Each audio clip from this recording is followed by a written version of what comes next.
Hello and welcome to the Free Cheese, episode 554. I'm your Joe Dix, joined by Matt Zellner. Hello. The Free Cheese is a weekly video game podcast about video games brought to you once a week by thefreecheese.com.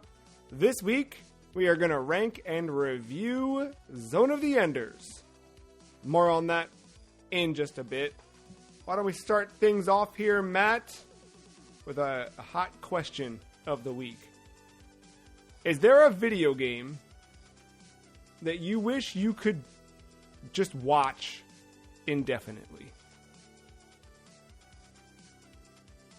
And I don't mean like sit in and watch someone else play it. I just mean, is there a video game that you wish you could live inside of, that you could watch that world, that if the company what made it announced they were going to make a movie, that they were going to... Is there something that you so wholly wish you could just have exist indefinitely? In every form, you'd read a comic book about this game. You would watch an animated series. I don't know. Like the first...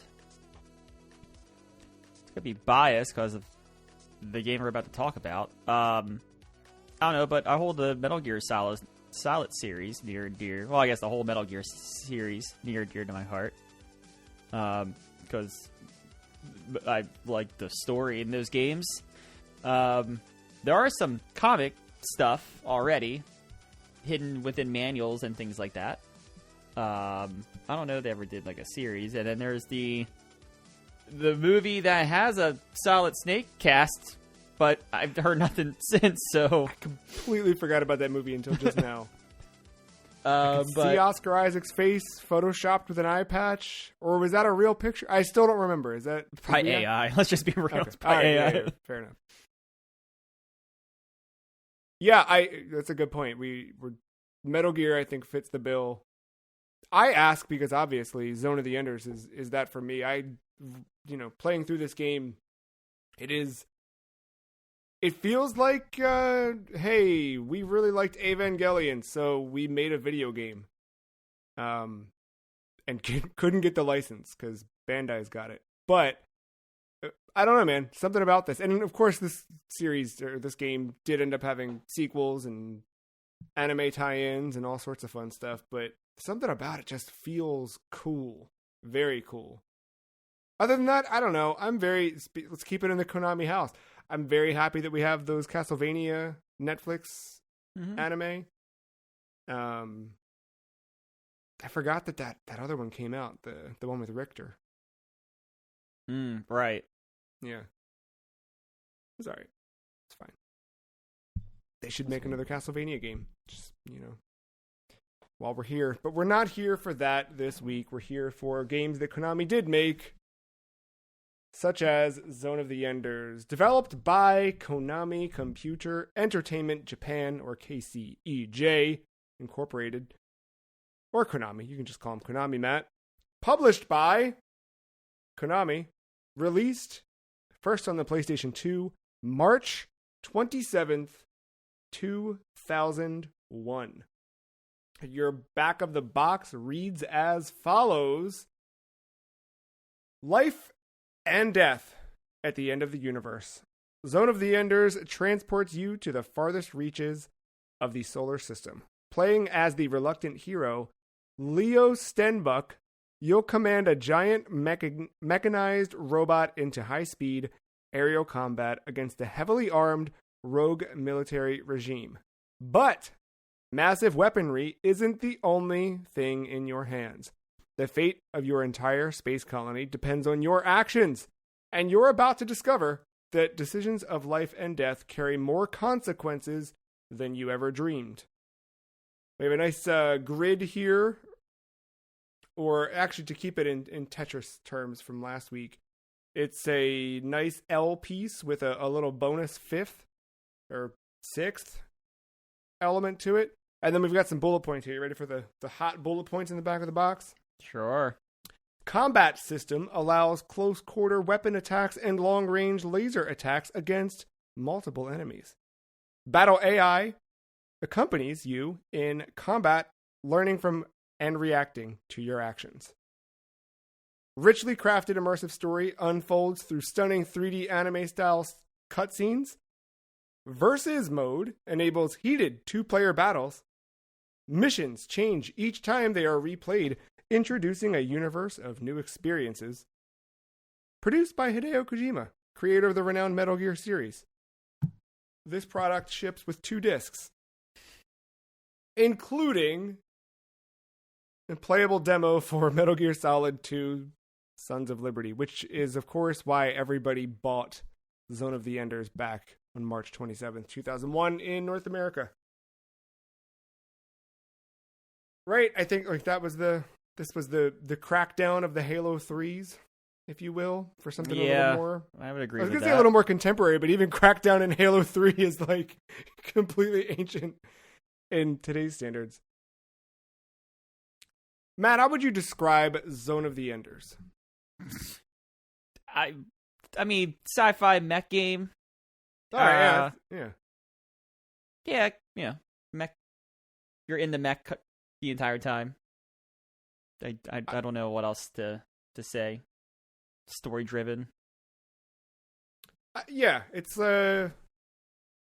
Armored Core with cutscenes and less difficulty. And plays better than Armored Cores before this latest one. True. Yeah, my gosh. When, Matt, you specifically, when were you first made aware of Zone of the Enders? Oh, I don't know. I can't put an exact finger on a date. I would say it was because I knew what Metal Gear was, and I knew the hype train to get to Metal Gear Solid 2. And I remember, like, I think there was a EGM that had a walkthrough for the demo, through the Olga boss fight. I'm gonna say somewhere around there, I knew the demo was available with this game. I had no idea what this game was. I didn't really pay much attention to it. I probably just knew the name at that point. Probably don't know what it is until later in life, in like college or, whatever. I started kind of really paying attention to video games and some history and things like that. But yeah, I can't put an exact time to it though. Was this time through your first time playing it? Yes. Interesting. I remember.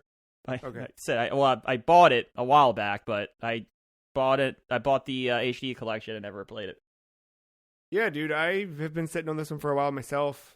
I remember a friend of mine who I've talked about on the show before, that this is the Final Fantasy friend. Remember this one where I hated Final Fantasy until I was like in my 20s because my only exposure to it was watching him play and me wishing we could play Smash Brothers or anything else. We did play a lot of games. I don't want to discount. He had a very, very, in hindsight, very, very great taste in video games. He was with it, as they say. And one of the games I remember him getting was Zone of the Enders, but he got it specifically for the demo of Metal Gear Solid 2. So much that, like, I remember looking at the box of this, but really only the front, because I have no recollection of the kid on the back of it. If I did, I would have never stayed far away from this game. Seeing Leo Stenbuck. But I remember the front of it very, thoroughly. I feel like the front cover of this PS2, at least the North American version, is very like... it's a perfect... I think especially if you compare it to the Japanese cover, where the Japanese cover has like both of the characters on the front, and like this one is just like the mech, very menacing looking and all of that. It's very much in that vein. But yeah, I remember we just played that demo forever. And we talked about this when we did Metal Gear Solid 2 a couple years back. But that was my only exposure to Metal Gear Solid 2 up until we played it, because it was just, I played that demo forever and just hung out in lockers and crawled around in boxes. And yeah, I didn't touch this until this time around. So why did you add Zone of the Enders to the list? What was the impetus?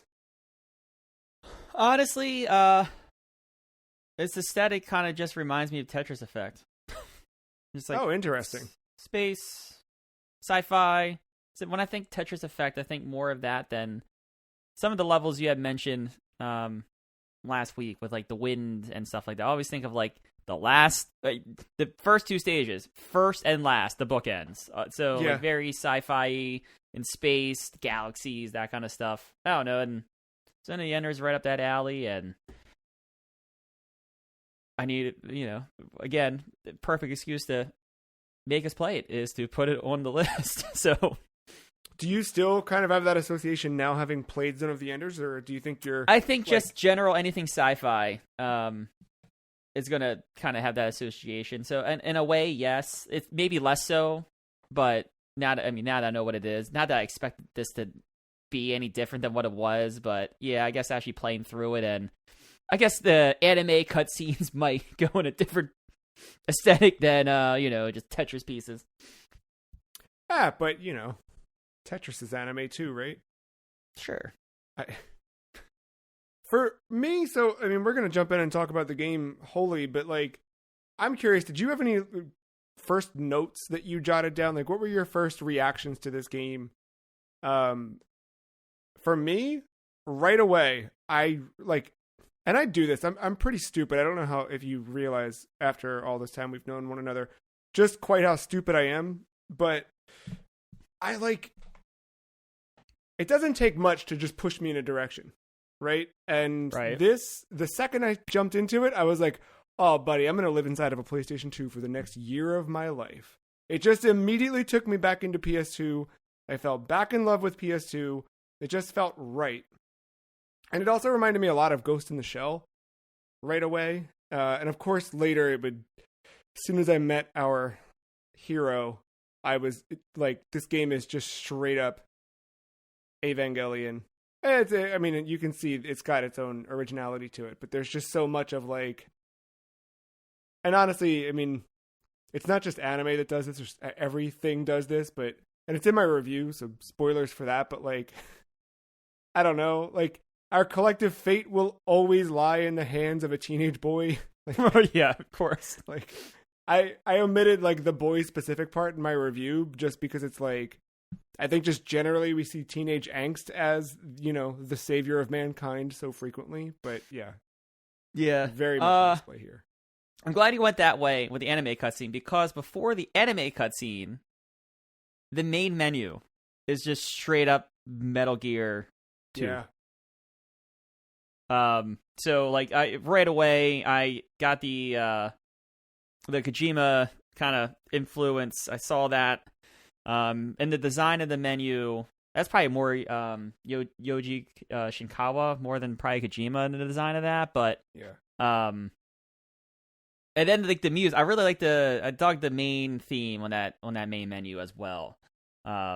Which again, usually like a Metal Gear game has a good theme song, especially like 3, which, not the same main menu, it's 2, but yeah, I immediately got those vibes. I was like, all right, here we go. Yeah, then the anime stuff kicks in, and it's like, okay. So I'm not a big anime person, like, I don't mind it, but I'm not going to go out and seek it either. But no, once I got into the mech, I was fine with whatever was thrown my way. Yeah, along for the ride. Let's jump into gameplay and dive a little bit deeper into our experience with Zone of the Enders.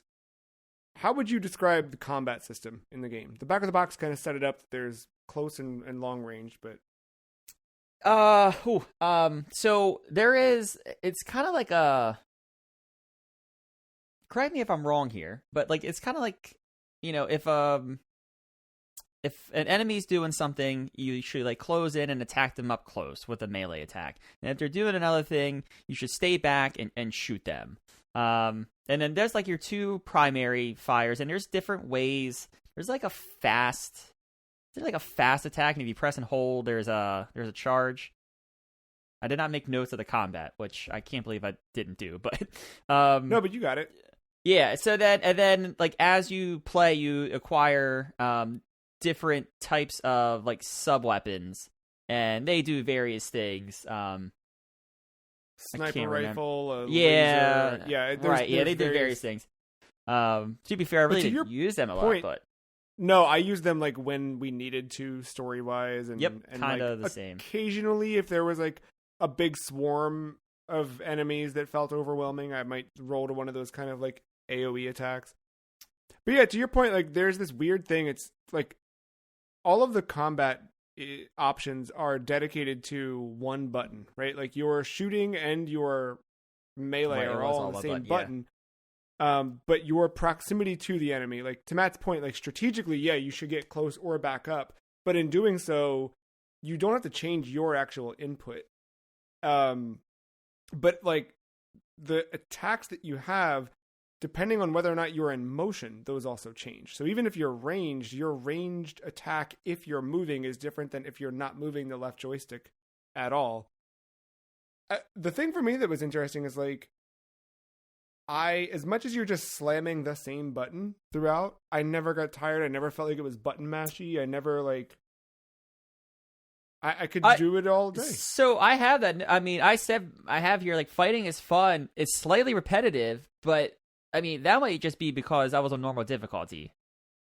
I feel like if I bumped the difficulty, I probably would have had, a little bit more of a challenge. But I mean, not that the game isn't challenging, because some of the later stuff you encounter is pretty tough. But no, like the enemy design is very much like the way they make you play with the same button closing in and staying your distance.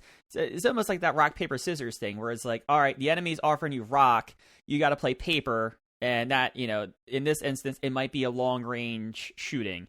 And then the next, the next enemy comes along, or an enemy within that pack is throwing, paper, and you must play scissors.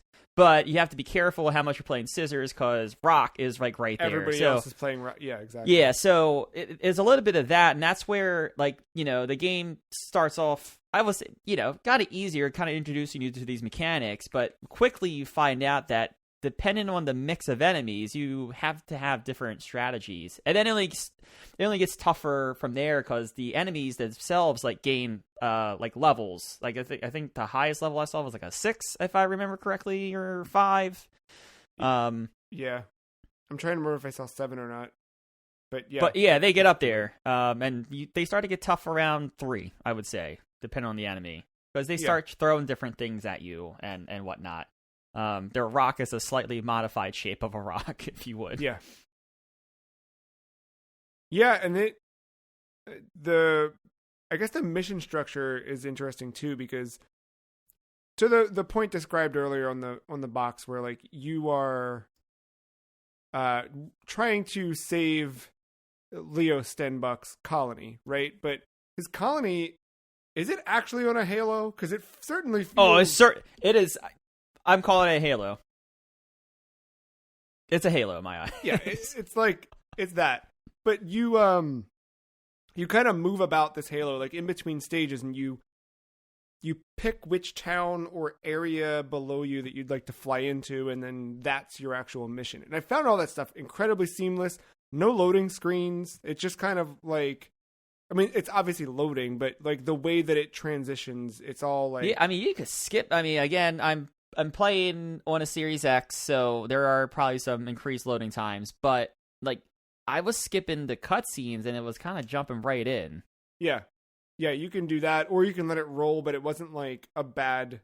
No, there's like one of those, what we see a lot of it nowadays, like those disguised loading screens, whatnot. Yeah, but they like all worked in universe. I really, really like that. But it also kind of gave you, like, there's an obvious, like, you should go here next, and especially if you're paying attention to the story, but you can run around and do any of the towns. And in fact, like, until I kind of realized what was happening, I kept running into random places. And, that for me is how I, like, incidentally stumbled into the, like, missions changing each time they're replayed kind of thing. Because I don't know, did you experience that or feel that, like, at all, to see how missions shift or change through replay? I don't think I don't know. Like, I didn't really replay missions. I revisited areas. That's all I did. Like, I didn't, like, I mean, there's definitely new enemies there, and they respawn, and they are tougher depending on where you're at. But I don't know. That's what that back of the box meant.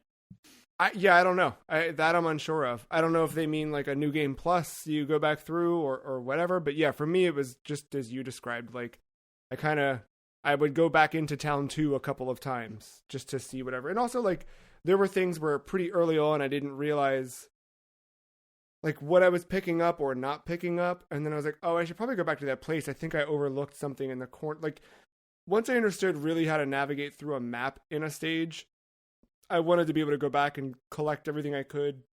So doing those things, you're kind of like, I don't know,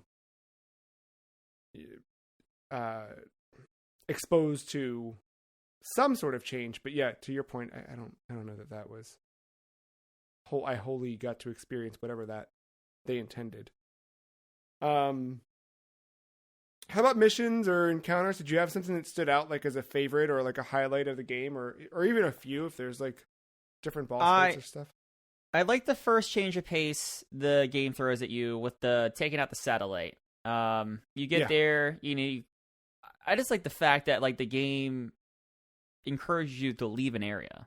Like, you could sit there and kill all the enemies, and then you're flying around because you can't do anything about it. So, like, it's that moment of, like, oh, well, I guess I don't have what I need. And it's communicated in some way. I forget where it's at story-wise, but it's, like, the game, like, really doesn't force you to leave until you hit, like, leave area in the pause menu. Yeah, you physically have to. And it lets you know, like, it's okay to quit. Like, you're not quitting, but you're just kind of going back to the world map. Because I had stupidly, like, stumbled into some towns repeatedly before, right?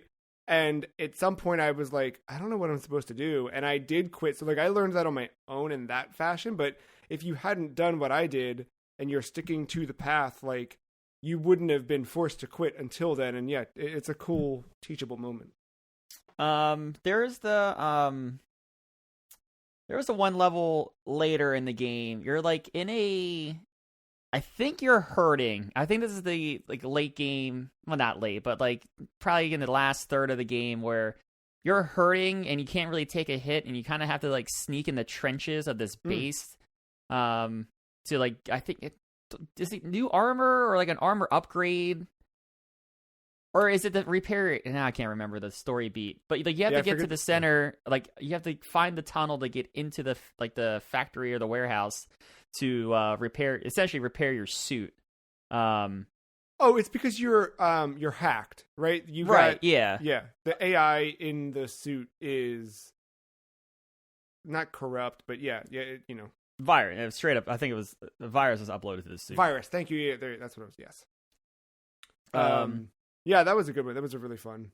Yeah, as for, like, that could easily get very frustrating, and I think the level design was handled well. Where, again, it challenged, but wasn't hurting for difficulty.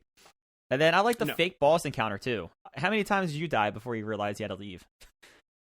Which one is that? The one where you get the virus. You get the virus, and you can hang out in that boss battle and continuously try to fight, but you don't have the necessary power up. You don't have the the clone. That one. No, yeah. Yes. I did that multiple times. Yep, I stood there and I was like, how do I beat this boss? And then I looked up a walkthrough and was told, back out. So, right, you can leave areas, and you probably should. Lesson not learned. Yeah. I also liked the one where you needed to kind of, like, go through those underground tunnels to get the... Oh, yes. Yeah, whatever the power-ups were in both those valleys or whatever, right? Yeah, you had to, like, go around the backside, go down through the tunnel. Mm-hmm. Like, that whole little adventure was neat, and, like, all the enemies that would pop up at that. And then I like the way they brought that back later on, where you needed to then take remote control of of an enemy and move it through. Like, that was a fun change of pace. Yeah, I think just overall, I think I liked all the boss. I have a note here that I liked all the boss encounters. I'm struggling to find the names of them or, like, what their things were. But I know, like, you faced the female. Was that Jehuty?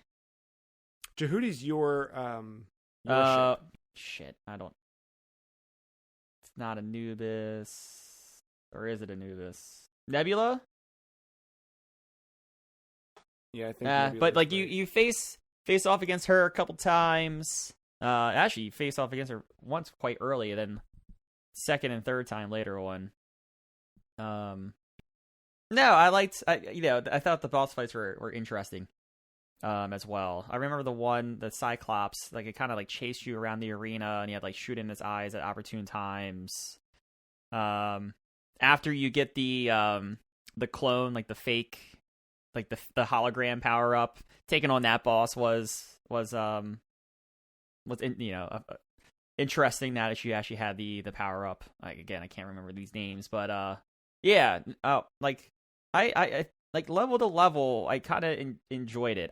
I felt the only like meh part I felt like was the valley part, and not because of the levels, but there was a lot of backtracking, and I was really trying to figure out myself on like where to go, and I felt like I think I'm down on that part because I think I've multiple times I went to the last place I expected to go, to get whatever I needed. But besides that, yeah, I kind of, yeah, they threw mixes in all throughout, including like the last level. Thought was a fun little like maze thing. Yeah, that was different. It felt, not to keep going Halo with it. Actually, dude, there's a lot of parallels now that I think about it. You got like a Cortana thing going on, and then I mean, it's hard not to have an AI in a mech suit. Come on now. No, fair, but yeah, but no, that final bit felt like Halo 3 in a way. Sure. I'm reaching, but you know that I mean, personally, I think my least favorite part of the game is the actual ending. Yeah, I think that's fair. I agree with that.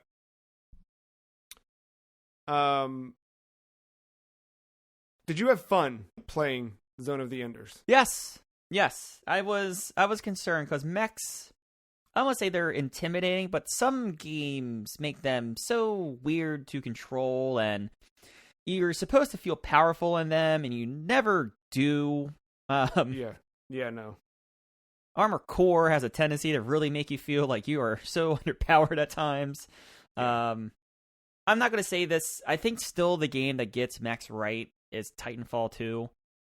I think that's still my favorite in terms of a mech control and like how you're supposed to feel in one, and nimbleness versus like heavy. New Armored Core game is fun to like play around with like Lego parts and with different builds, but even if you still have the right build, you have to play well. It's an intent, like Armored Core is a game about intentions, where I think Zone of the Enders or like Titanfall, when you're in those things, like you can, I don't know, man, you can have like flexibility. Yeah, like you have flexibility in your approach a little bit. Yeah, it's not to say that Armored Core can't be fun, but it's a different type of game. Looking at From Software's stuff, like if you think about people who've played Sekiro or Dark Souls or Bloodborne, like think about playing those games versus playing I don't know, man, like Onimusha or Devil May Cry. Like there's like just a difference in your 3D action in both of those, and I think you get a bit of that here. Yeah, I agree with that.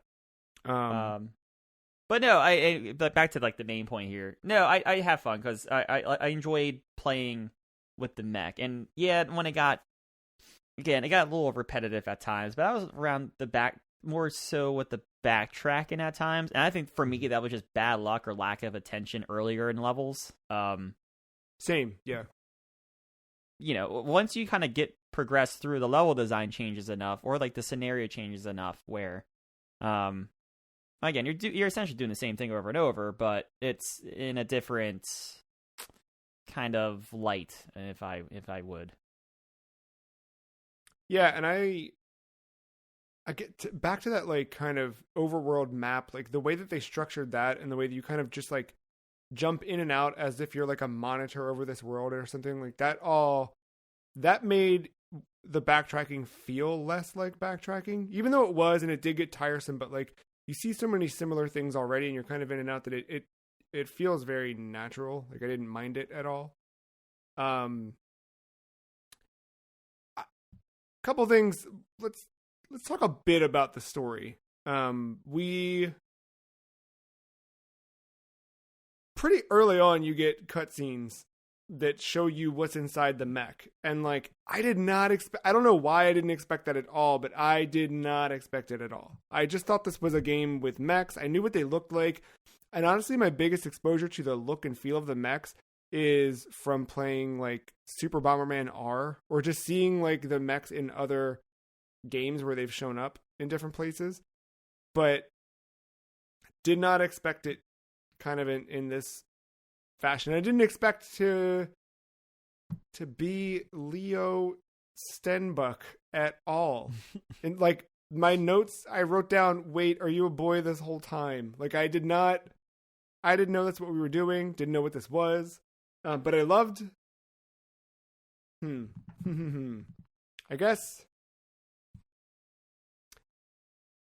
I loved the acting for what it is. I appreciated it there. Yeah, I think like specifically like, there's a part later on, because Leo's a nerd. Like, and I don't frequently use that term, but like he's a nerd.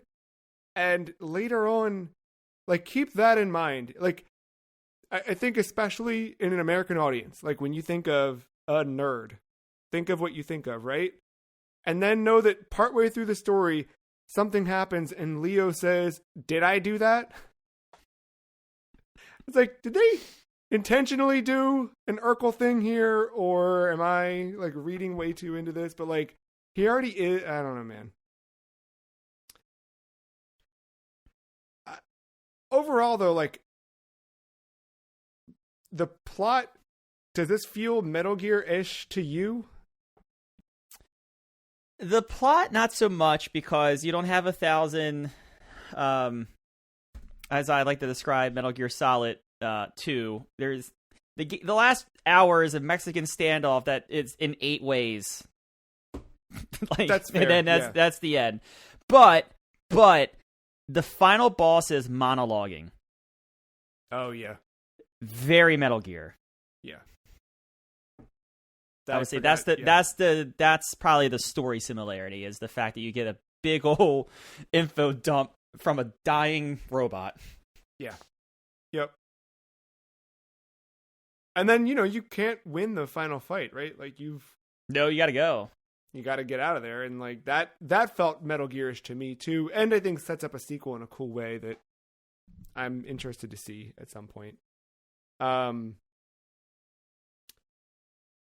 yeah, I mean, the whole plot it's a complementary thing, but I think for me, this is a perfect story in a game. It's there. It exists. You know that somewhere someone took it very seriously to write the plot and build this all out and whatever. But like, I could describe the plot, or I could read a plot summary for this, and it would take us no more than 60 seconds to get every major point through. It all happened. You get to experience it, but it's like, it's kind of here, kind of there. Like I don't know. For me, it was like a perfect game story in that regard. Couple twists along the way, a couple things that like led to interesting gameplay, but to your point too, right? Like the things that the story led us to do changed up mission structure, changed up sort of the flow of what you were doing, and made it so that you weren't just hammering the same button for 6 hours. Yeah, and the other thing I wanted to add about like the story, and more so I think Kojima than Metal Gear itself, but like there are sometimes the cutscenes a little long, a lot of information coming on at one time. So like I don't think this is like necessarily like a Kojima story in its traditional sense, where you just have a lot going on at times and it's heavy. But the way it's told is in a Kojima like manner, I think. Yeah, I think that's fair. And he wasn't like, he didn't direct this, but he produced it, right? Yeah, he just produced it, yeah.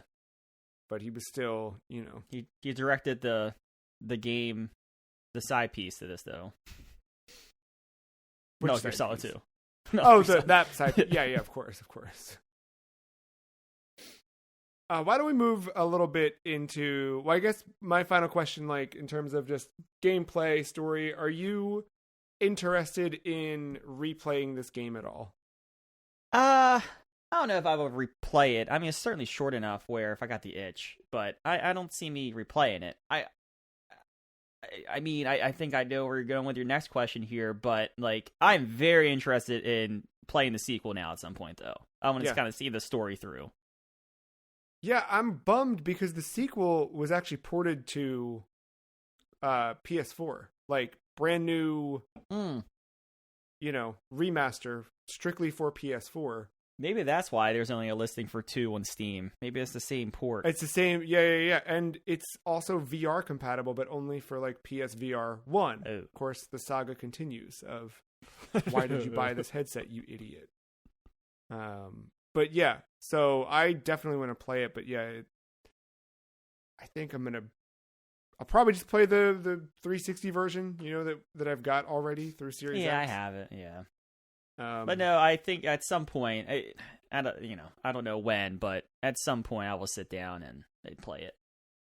But I also think like you, I played this on the 360 HD collection, but I kind of want to go pick a copy of this up for actual PS2 and own it properly, and like I would replay it there for sure. I really liked this game in that regard. How about Fist of Mars? Any interest in that? This is the Game Boy Advance side story. I think if I play 2 and I'm like, man, I really wish, going back, I guess, to your icebreaker, like, I really want to live in this more, I think I'd go to it. I don't see me, unless, like, again, no one's out. I know no one that's out here shouting from the rooftop, Zone of the Enders, that's the jam. Like, I have no one telling me this Game Boy Advance game is any good. I have no idea. So, unless I saw footage of it at some point and it looked interesting, maybe, but, I'm not seeking it out right now. At least, again, of course, pending a playthrough of the second runner, but I don't think so. I wouldn't look at it as it's a wholly different. I've played a bit of it on GBA. It's like a different story, entirely different characters, wholly different gameplay. It's all like a grid based. I wouldn't maybe you'd call it tactics, but yeah, I mean it's definitely a different type of thing, for sure. But yeah, 2 I will definitely play. And I'm sad that that's kind of where it died. Apparently there were plans to do a third game. But the HD collection did not sell well at the time of release, so they killed plans, and then that's that. At least for now. That's true. Visually, I know we both played the 360 version, but I've looked at the game on PS2 now since playing the 360 version just to kind of see, and like I do think that the PS2 version probably, like, from a mood and atmosphere aspect, looks maybe a little better just because you're going to get a bit more like contrast and stuff like that. And I feel like everything in the 360 version seems very shiny and clean. And we're seeing a lot of like new models piped into older environments and things like that.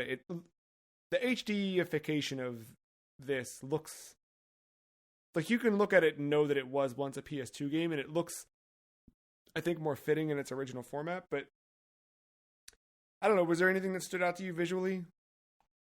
Character designs or environments? Or I really like the overworld map, like the fucking Halo. It's like it's for the most part, it's like a flat like texture, but I don't know, that overworld is like really cool. I don't know. I don't think I expected this game. I don't want to say open world because that's a different meaning nowadays. But like, I didn't expect like an overworld like this. I thought it was gonna be like beat to beat kind of thing. Yep. Yeah. In fact, like the first mission, I remember doing the first thing and then getting to that overworld, and that was when you and I talked about it at first because you'd beaten it at that point when I first jumped in. And I was like so lost and confused, and you were like, just go and do stuff. It'll make sense of it. And it does make sense eventually. But yeah, at first I was like, oh, is my mission now to fly across near these like I didn't realize that was an overworld, in between thing, but that ended up being one of my favorite visual components of it. I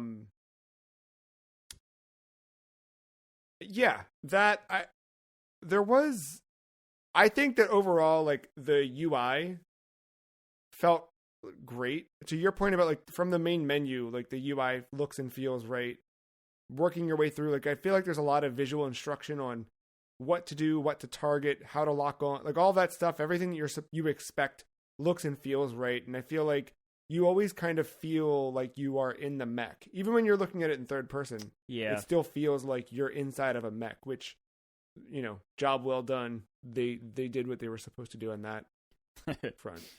The one thing that stood out to me as, like, missing was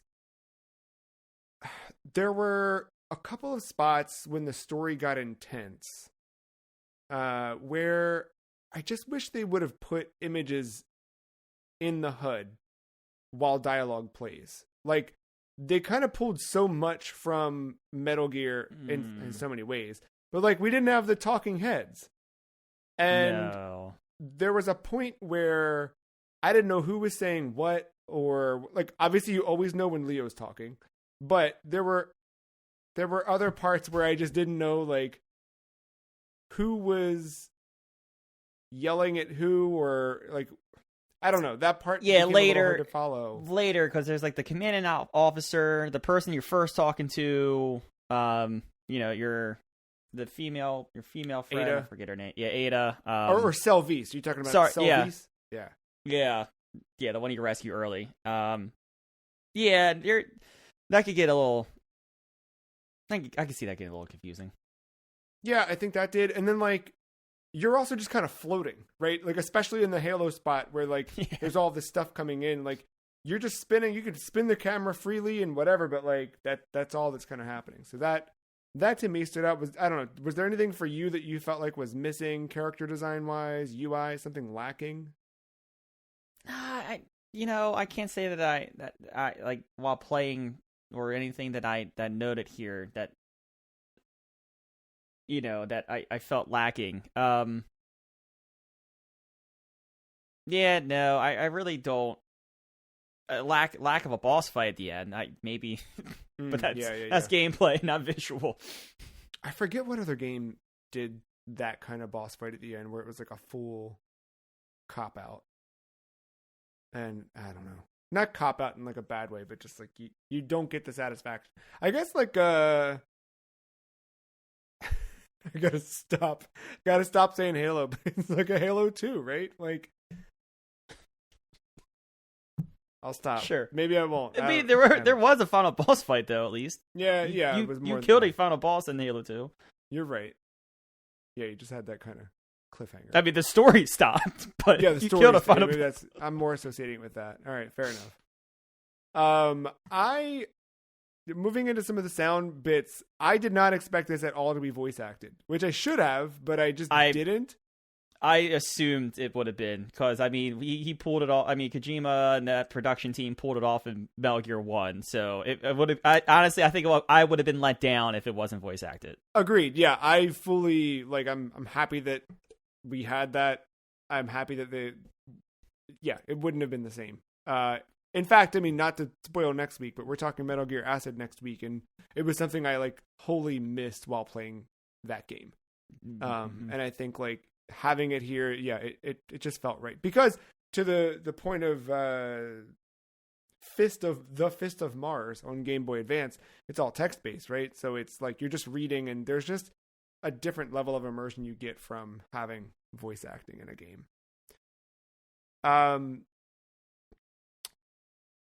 If they were there, do you think you would have played this with Japanese voices? No. And that's just because I usually play in English with subtitles, but I'm trying... just me in general, I'm trying to get better with sticking with, like, more native Japanese language when applicable. I don't know. I feel intimidated. Even though there's subtitles, I feel intimidated still. But there's been things I've been trying as of recently to get myself to do that more often. I mean, it's a different thing, and I do feel like there's a difference in like your ability as a native English speaker to like fully connect with characters, and there's just like subtle things that happen when we're speaking that you almost like don't need to look at a character to understand because of the way they said it, where like if you're reading subtitles, it's things you can easily miss, and it's definitely different. But I ask because I actively sought out Japanese voices and remember thinking to myself, oh, well, this is the HD version. Surely they grabbed the Japanese versions from the original game and dropped them in here. And not the case. And it was really because Leo was just so stupid. I was just so tired of hearing his voice. I was like, man, can I just listen to, a 36-year-old woman do this instead of, Yeah, I've gotten just personal aside, like I've gotten better with it, like when like TV shows, like Squid Game most recently, we watched it. When I say we, Victoria and I, like we watched it dub. I saw Final Fantasy VII Advent Children, the re-release with the Japanese voice and the dubs, and the subtitles. I mean, but I didn't realize they did that with sub. In the re-release. Oh yeah, there was re-release. I guess they did this across the country, not just in Maryland. But like, night 1 was dub, night 2 was sub. Okay, that makes sense. That's cool. They gave the option, I guess. Yeah, it depends, right? Like certain things, it's fun to flip it on. Like we talked about not Breath of the Wild. Well, we did, but we talked about Tears of the Kingdom last year, and like that for me, I don't know why I made the switch with Zelda. I mean, I know why in Tears of the Kingdom's case, but something about Zelda just started to feel like a Japanese game to me. Obviously, a Japanese game, like I know that, but something in the last, I don't know, however long, has just started to make that feel more and more like I want to hear those characters with Japanese voices. I don't know why. Obviously, things like Yakuza, like that just is, right? Like that makes sense. But there's other ones where like Nier Automata, like I've gone back and played it in Japanese, but initially it was always with English voice. And, I feel like the characterization, the voice acting was all done really well. And for the most part, I mean, I'm kind of dumping on Leo here, but Zone of the Enders, I think, had good voice acting. I'm just curious, like, if Konami's in the spirit of re-releasing and doing all this stuff right now, if they put out a version that had Japanese voices as an option, I would definitely replay that on PSVR 2, we'll say, with Japanese voiceover. They should have just had David Hayter. I mean, again, the voice acting was fine. Yeah. David Hayter should have been the teen boy. And full Solid Snake. Yes. Once Leo climbs into Jehuty, he should, every time he speaks, it should come through like Ben Affleck's Batman through a modulator, I liked this game a lot. What about you? What are your lasting impressions of Zone of the Enders? I liked it. There was just a couple small things. I don't want to spoil the story too much, but there is a moment where something happens, and then it gets redacted, and I hate when they do story beats like that. I talked about it with other games on this list. I'm looking at you, Star Fox. That was something that kind of bothered me because, again, it's one of those things where they go for like the cheap emotional thing, and then it doesn't matter at the end, and it kind of, because generally when plot point happened, I was like, oh, and then I immediately, like 30 seconds later, I was like, oh, god damn it, stop. Yeah. So that was like a small disappointment in the story for me. But and then, like I said, the gameplay slightly repetitive. The sub weapons never really felt necessary until they were necessary. I kind of forgot they were there at times. But yeah, like, again, minor things. I generally overall like really enjoy this game. Yeah, likewise. I had a great time beginning to end. And again, we're talking about cons, that the ending boss fight. It's not a boss fight. Yeah. Yeah, I didn't hate the thing beforehand though. No, that was fun. Disarming the bombs. The bombs, yeah, that was good. Did you die at all to that? At least once. I can't remember if I died a second time or not. Yeah, actually, I feel like I gotta reminisce. I want to say I was screwing up something, and I looked up. Like, I think I was hitting a button wrong, or you had to hit a specific button, or use something. Now I don't remember. You did. You had to get close enough to it, and then hold your like sub weapon button until it fully disarmed. But there were things coming at you and attacking, and yeah. I don't remember. I know I died at least once. I think probably a couple times. I feel like I remember looking up a walkthrough on that for some reason, but I don't think it was the button. Anyway, I mean, I beat it at some point. Yeah, I like it. I want to go buy the PS2 version of this and run through it again at some point, just for fun. It's a shame we just didn't get more of this. To me, this felt like a Sega game in a way. Like, it felt like something that would, I don't know, that should have been on Dreamcast. And the only thing is, like, I know we both haven't played the second one. The second one's like, I think double or triple the length of this one. Yeah. So, like, I wonder if we play that and then, it's one of those things where maybe outstayed its welcome in that game just a little bit. Yeah, that's fair. Yeah, because I think this was so great because it's just short. It's to the point. It checks the respective boxes of what you want, right, in a game. It's like not too complicated, but it has just enough to like make you think and make you work your way through each level. It's got dudes in robot suits. Cool characters. Etc., etc. Well, Matt, we've reached nearly the end of the podcast, but listener, it is not over yet.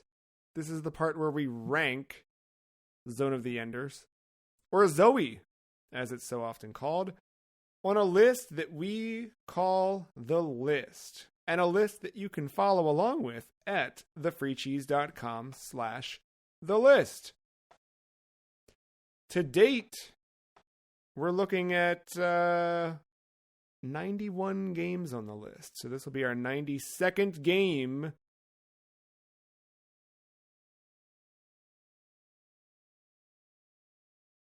And right away, man, I got some spots for it, but then I look at what I'd be putting it above. It doesn't or matter. Below. All right. I'm just going to start saying it every week. It doesn't. Don't worry about the games above and below it. If you're feeling that way, just start saying spots, because I'm doing the same thing over here. It's a mess, dude. It's a mess. It was fine when we had like 20 games on here. Now it's like, god damn. Yeah, what did we do? We created a monster. That's what we did. Yeah. Yeah, for me, I'm gonna go the new 26. Okay, we're in the ballpark. Hey, my initial feeling. That. All right, I love. I was not that high, but now that I'm looking at what is above. Ooh, well, but hold on. So that was where I landed, but my gut. Oh, you went down. Okay. I know. I went up. I climbed. My gut was 29. Between the Guardian Legend and Def Jam Fight for New York.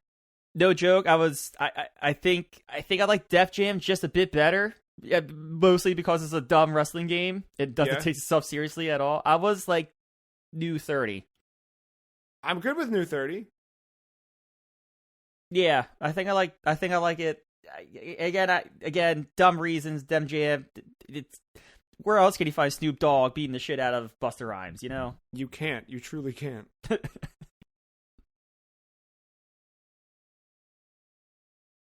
All right, we'll make it our new 30. Congratulations to Zone of the Enders and Konami. You got another one on the list. But yeah, to the to the absurd nature of this, somehow Zone of the Enders is now 8 above places its higher. its counterpart. Yeah, or 10 places. Yeah. It's a mess. Or is that rebellion internal in the podcast that Raiden should have never been in Metal Gear Solid 2? Because remember, the demo, we did not know. Fair enough. I think it's, I also think the list is grown into a monster, and I think it's more so along the lines of that. Yeah. There's also, I don't know, man. Metal Gear was also, I hesitate to say this because I don't want to destroy the sanctity of the list, but Metal Gear was in an era when we just switched to this format. And we were still figuring things out. But remember, we used to kind of keep things at a 30-minute interval to talk about the game. So we were speed running through our conversation about the game. Then we were doing all these breakout segments. Then we were coming back and ranking it. And I feel like while we always vote with science and heart, I don't know. It was a different thing. But again, if I start questioning that, then I have to question Wii Sports at the top, and that throws off our... You also have this question, goddamn Billy Hatcher, then. Number one, Buddy, I question Billy Hatcher every week of this podcast. I tell you that. There was a point, we're always planning, we're always working on stuff for the podcast. There's a point I'm up to, let's take a look here, Matt. I'm at about 23 games on my season 13 list right now. And I'm looking and I'm like, I can't even talk about season 13. I Oh, fell behind on this list already. That's good. Fucking Chadley giving me all these fucking terrible assignments. It's over. That in season 13. But yeah. Yeah. I start looking at what I've got and I'm like, a lot of these games are good. And we need some stuff to drop. We need some stuff to raise Billy Hatcher up, is where I think I'm getting at for season 13. So you're calling upon the Batman. Yeah, we need something down there a bit. Your clay fighters of the world and oh god, Ultramans. Yeah. Let's keep circling the drain here. Well, we're coming back next week. If you didn't hear enough about Metal Gear and Konami this week while we talked about Zone of the Enders, and Kojima, we'll be back next week to talk about Metal Gear's first, not first portable outing, but a portable outing. Yeah, Metal Gear Acid for the PlayStation Portable. Come back, check us out then. Until then, thanks, Matt. Thanks, listener, for listening. We'll see you in a week. Bye.